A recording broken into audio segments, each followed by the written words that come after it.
Come in. Okay. I gotta admit, you were the last person I expected to see. This is the last place I expected to be.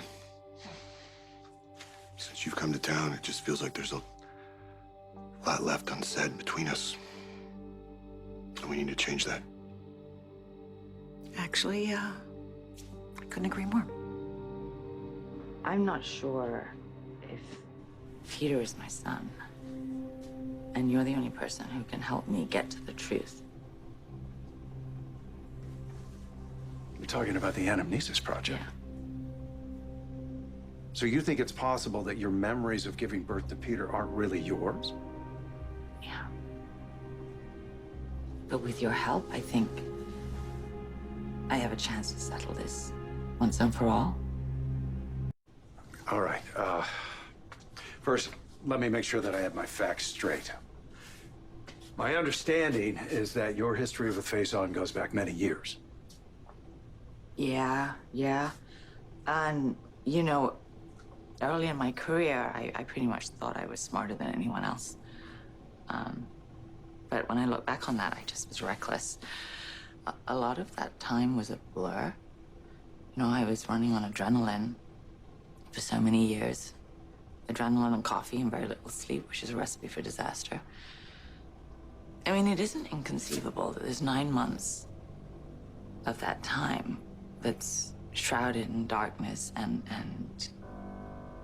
these so many lies That your mind was open to having an extended memory implanted.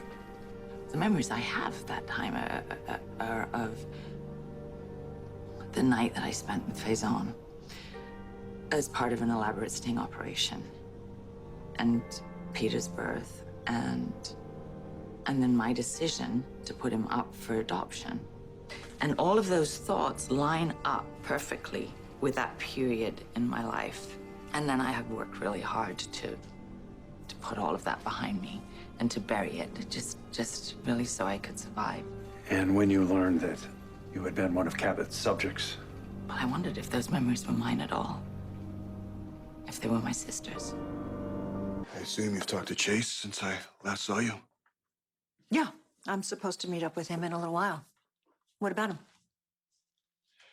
He wants to do this family dinner, the three of us, and Anna. Has he mentioned anything like that to you?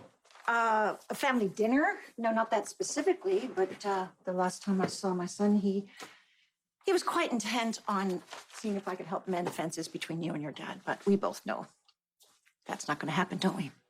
Chase thinks the only reason why I don't talk to my old man is because of how fast he got remarried after my mom died. He needs to go on thinking that. Even if it doesn't make sense that you cut yourself off from your family for decades. You're clearly not a vindictive person. It doesn't add up. I see it. Your brother sees it. Maybe, he'd stop pushing the issue if he knew what really happened between us.